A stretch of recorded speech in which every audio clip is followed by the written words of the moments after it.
nangi yambona koba na biso loko moko koba na poso zo banda soko ke na application na Bible nanga soko fini bisika lingala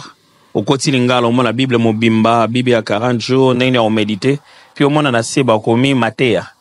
so fungola Mateya okuta salela bongo koba na mikolo ezokuta banokuta ba notes nga na oteya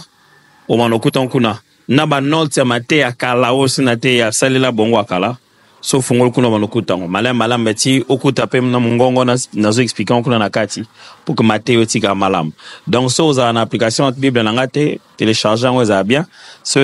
kota na kati na option lingala po za lingala na français kota na lingala ti okuta Mateya na kati Mateya okuta ba notes nyonso ba verset biblique o rataki ni nyonso résumé yebaka ke eza lingala seke uzala na lingala nazo bate lingo zela onde nyemeza na lingala